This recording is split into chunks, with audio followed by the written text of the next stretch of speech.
My son was born 8 years ago. That put certain, no God, now you're going to have to edit this bit out. 12 years ago. Yeah.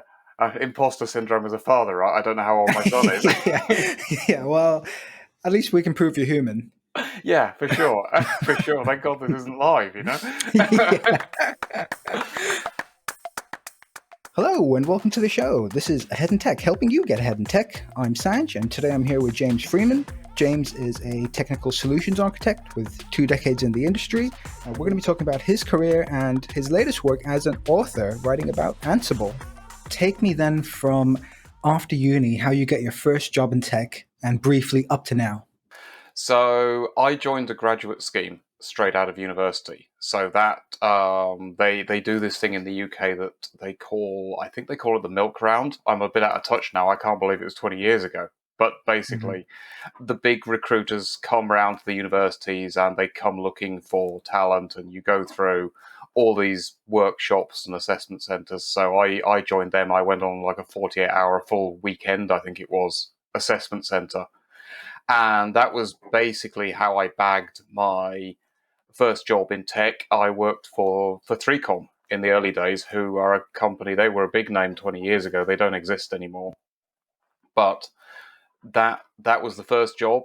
That was as a hardware designer. So my degree in electronics went into circuit board design, PCB design, that kind of thing. And I think, gosh, must have been about 6-7 years in that field. And I basically realized that in the UK, we weren't competitive. My roles kept being outsourced to Taiwan and then to China. And so I moved into IT proper, into sort of infrastructure works. And I've been doing that ever since.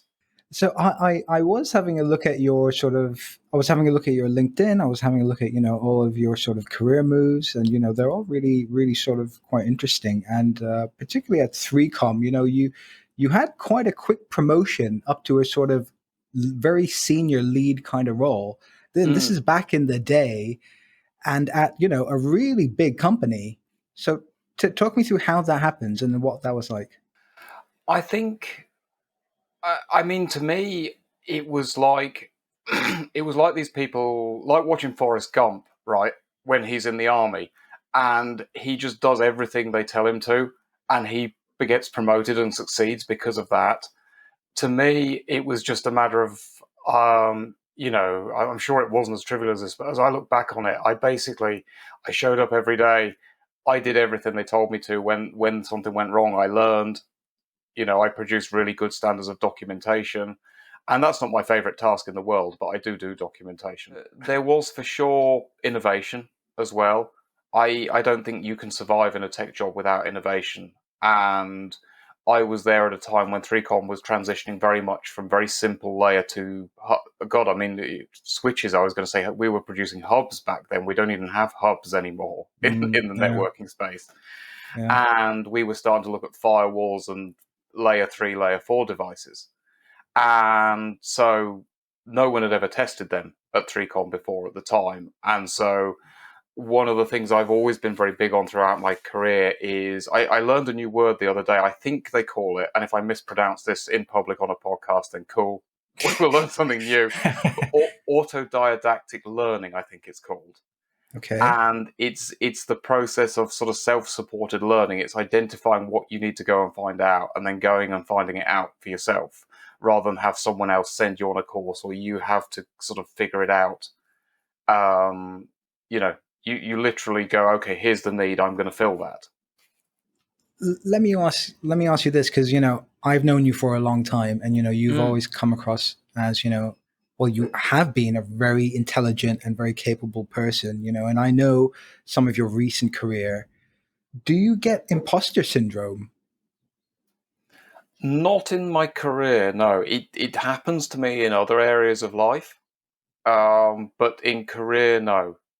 The one again, I wouldn't want to sort of hazard a guess at percentages, but people definitely fall into two camps. There are those who are really confident in what they do, and it's not a sort of brash, egotistical confidence. It's just a quiet, I know that I'm okay here doing my job confidence. And then there are those who experience, as you say, imposter syndrome. and it is really difficult. I've been there with imposter syndrome in other fields for sure, and Mm, it's really hard when you sort of feel like I shouldn't be here. you know, mm. it is a difficult thing to work through. So no, not what I've had in the tech space, but I count myself lucky, I think, there. So what are you really passionate about in your work? That, and it's a very good question, because I think I've been trying to figure this out for myself, to be honest, as well. I don't think I've perfected the answer yet. Um, it's interesting how you can get up in the morning and you're definitely motivated by something, but you can't actually articulate what motivates you. And I think the biggest thing that motivates me is making a difference, making the world better in some small way. And in my sort of profession, that's with technology. But the role I've been in for the last sort of, I suppose, 5-6 years of it has been really customer centric, like working with clients as opposed to working inside a company.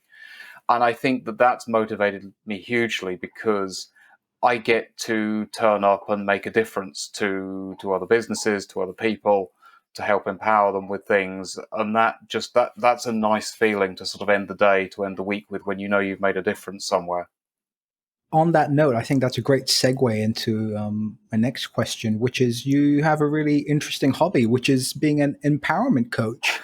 So, so this is all very there's the details on this are very scarce online. So I want to hear firsthand. So It basically came from, I made a few, I'm going to call them bad decisions in my life, particularly in my 30s. There's no point sort of dwelling on them here.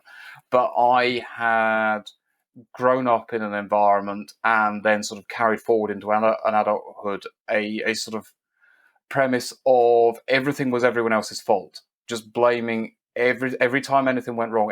If everything was good, then everything was good. But if something went wrong, it had to be someone's fault. I had to go find someone to blame. Carried around a lot of negativity, anger, resentment, all that kind of thing. And it all sort of came to a head about 7-8 years ago now, roughly, finger in the air. And I was just about bankrupt. There was a whole pile of things that happened in my life. And I hit the point where I realized I got no one else to blame. And it was like, uh-oh, now I got to start looking at me, you know. And so I started, I suppose, reading self-help books, going to workshops, to meetups, back when we were allowed to go out and meet people, which was cool. yeah. And one thing led to another. I did a couple of coaching workshops. I've not done it to a great depth. I've done sort of a foundation in NLP and CBT and some of the other methodologies that are used in coaching.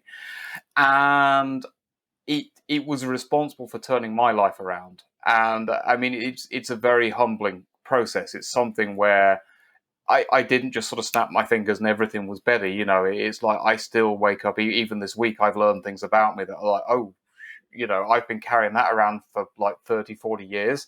And maybe I should change that if I want to do even better going forwards. But the empowerment, even coaching, was really born of that, and the desire to go, hey, this is really cool. This turned my life around. I feel better because I stopped blaming other people and stopped looking for things to blame and carrying around all this resentment and everything. And I was like, I want to teach this to other people. I want to help other people with what I've learned. And it's purely come from that experience, that motivation. So let's move on now to one of the really interesting things in your life, Mm, which is becoming a published author. So yes. so tell me, how does this happen, and how do you decide to do this? Because I'm not a total stranger to this myself, but you went down the road, you committed, I backed out, I was chicken.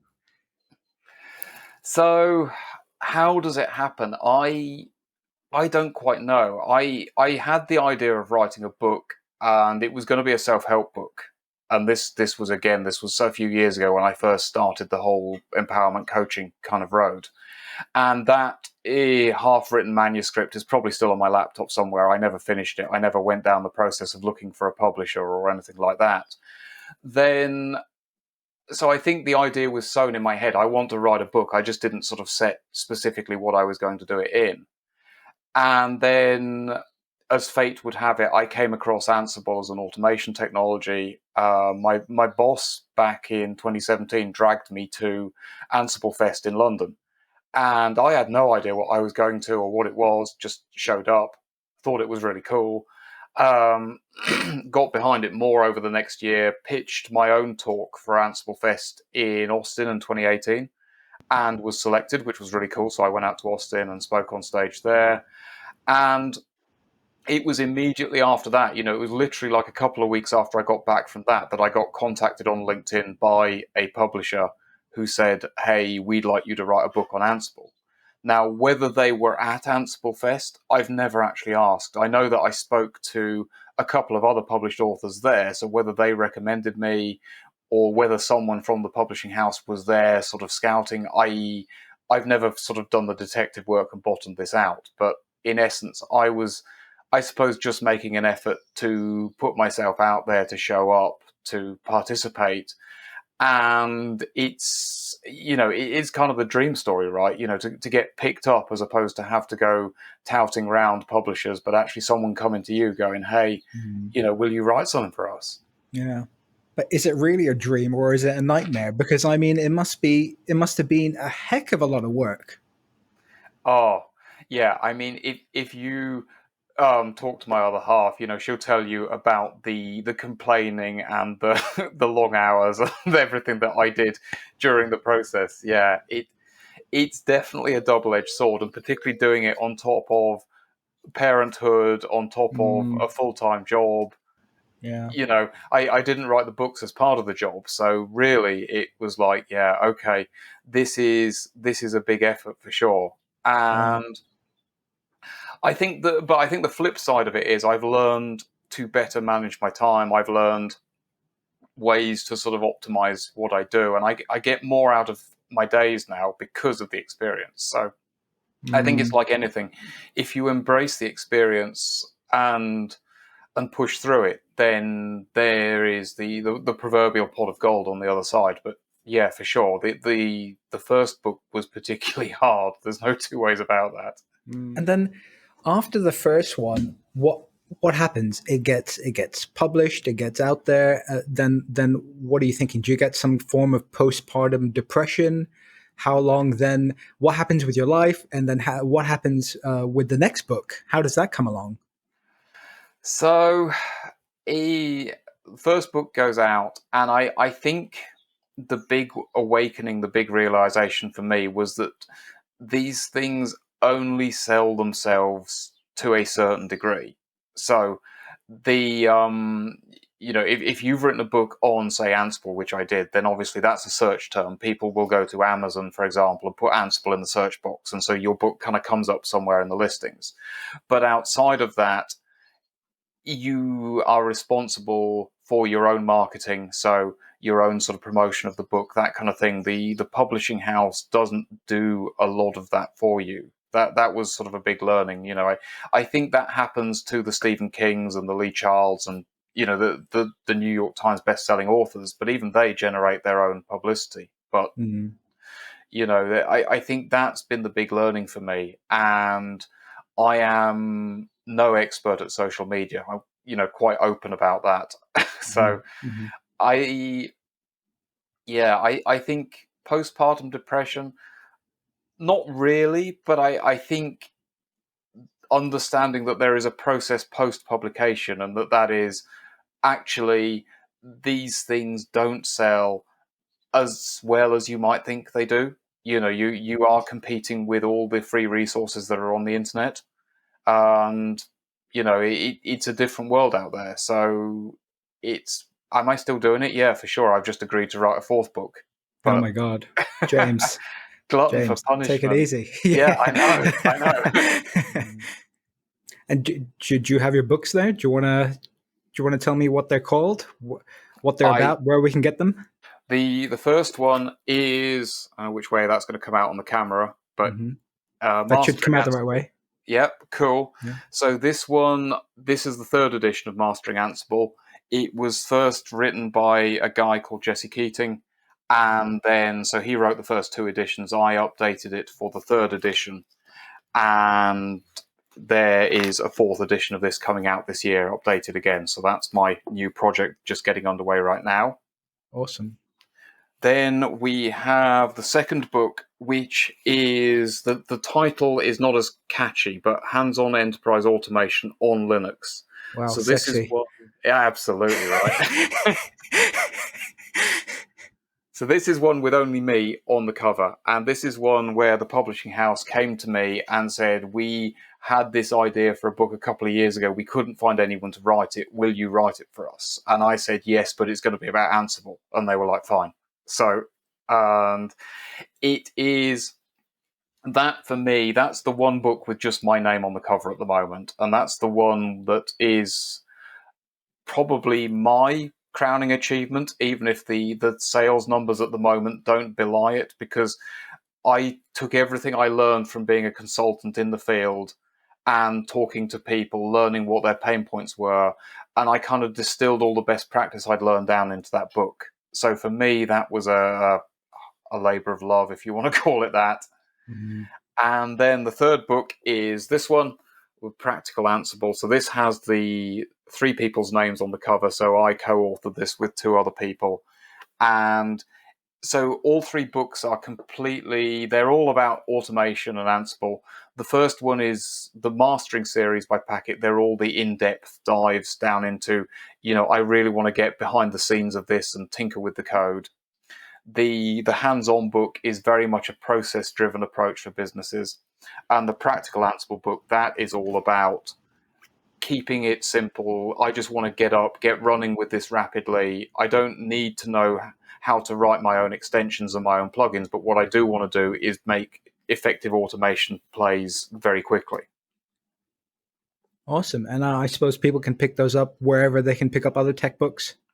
For sure, yeah. They're all published by a publisher called Packet, who they have their own website. You can obviously buy through them, ebooks or print books, and they have a subscription idea where you can pay an annual fee and you can get access to every book they've published. But they're on Amazon as well, so yeah, they're on all the usual places people would shop for books for sure. Yeah, awesome. Yeah, Packet are a really great publisher. They're the ones who approached me to write about TDD React as well. And yeah, I think I wisely chose the right option, which was no thanks. But Fair enough. I'm really proud of you that you did do it. So my last few questions for you. Looking back at your career, not to be a downer, but is there a low light that we can all learn from? Anything that changed you as a person? Career-wise, I mean, yeah, there's definitely been a couple of points that have been lowlights, if you want to call them that. They were, as I look back on them now, they were times when I didn't speak up for myself, so I didn't sort of actually state, these are my needs, this is what I'm feeling, this is what I'm going through.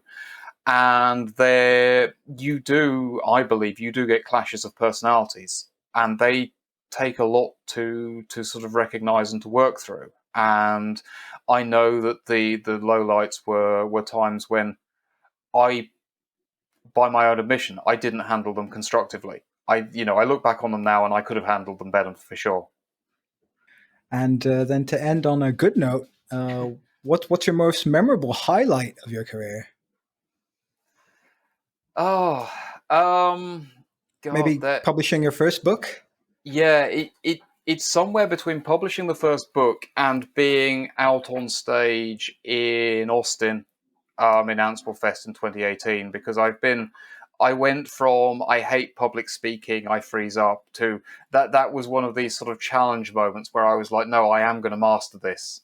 And I took courses in it and sort of threw myself at it. And then the conference in Austin, that was the first time that I was actually up on stage in public in a big conference in a different part of the world. So that was a real high point for me for sure as well.